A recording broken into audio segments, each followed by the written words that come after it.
আর মাত্র একটা ম্যাচের অপেক্ষা, যে ম্যাচে জয় কিংবা ড্র করলেই শিরোপা নিশ্চিত হবে লিভারপুলের, আর তাতে ঘুঁচবে ৫ বছর ইপিএল শিরোপা ঘরে তুলতে না পারার আক্ষেপ। ২০তম লিগ টাইটেল জয়ের সে আনন্দ উপভোগের ক্ষণ গুনছে লিভারপুল ভক্তরা। ইপিএলে পুরো মৌসুম দাপট দেখিয়েছে আর্নে স্লটের দল। লিগ টাইটেল রেসে আর্সেনালের সঙ্গে ইঁদুর বেড়াল দৌড়ে পড়লেও শেষ পর্যন্ত এগিয়ে আছে অল রেড বাহিনী।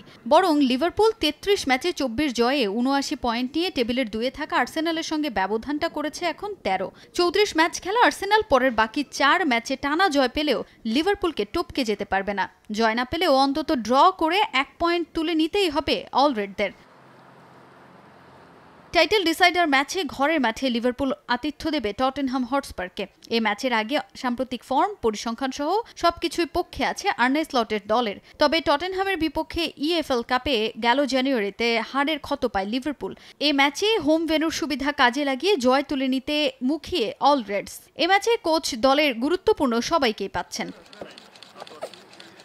তবে অতি আত্মবিশ্বাসী হয়ে কোনো ভুল করতে চান না কোচ, যদিও ছেড়ে কথা বলবে না টটেনহামও। দু দলের শেষ ৫ দেখায় লিভারপুল ৩ জয় পেলেও জিততে বেশ বেগ পোহাতে হয়েছে তাদের। এটা একটা বড় দায়িত্ব। শেষবার ক্লাব লিগ জিতেছিল কোভিডের সময়, তাই সবাই এই ম্যাচের দিকে তাকিয়ে। আমরা জানি এখনো অনেক কাজ বাকি, আমাদের অন্তত ১ পয়েন্ট চাই। এই মুহূর্তে আমার একমাত্র চিন্তা হলো সবাই যেন ফিট থাকে এবং দলকে প্রস্তুত করা, কারণ আমি দেখেছি যে দলগুলো রেলিগেটেড হয়েছে তাদের বিরুদ্ধেও ম্যাচ জেতা কঠিন ছিল। তাই আমি কোনোভাবেই আত্মতুষ্টিতে ভুগছি না।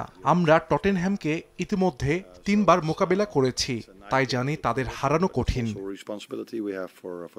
এদিকে আরেক ম্যাচে মাঠে নামবে ম্যানচেস্টার ইউনাইটেড। রেড ডেভিলদের প্রতিপক্ষ বোর্নমাউথ। প্রতিপক্ষের মাঠে ম্যাচ হলেও জয়ে ফেরার লক্ষ্য রুবেন আমোরিমের দলের। টানা ৩ ম্যাচ জয়হীন থাকার পর এক ম্যাচ জিতলেও পরের ম্যাচেই খেই হারায় ম্যানচেস্টার ইউনাইটেড। অপেক্ষাকৃত দুর্বল বোর্নমাউথের সঙ্গে জিতে তাই এগিয়ে যাওয়ার সুযোগ থাকছে ম্যানচেস্টার ইউনাইটেডের সামনে।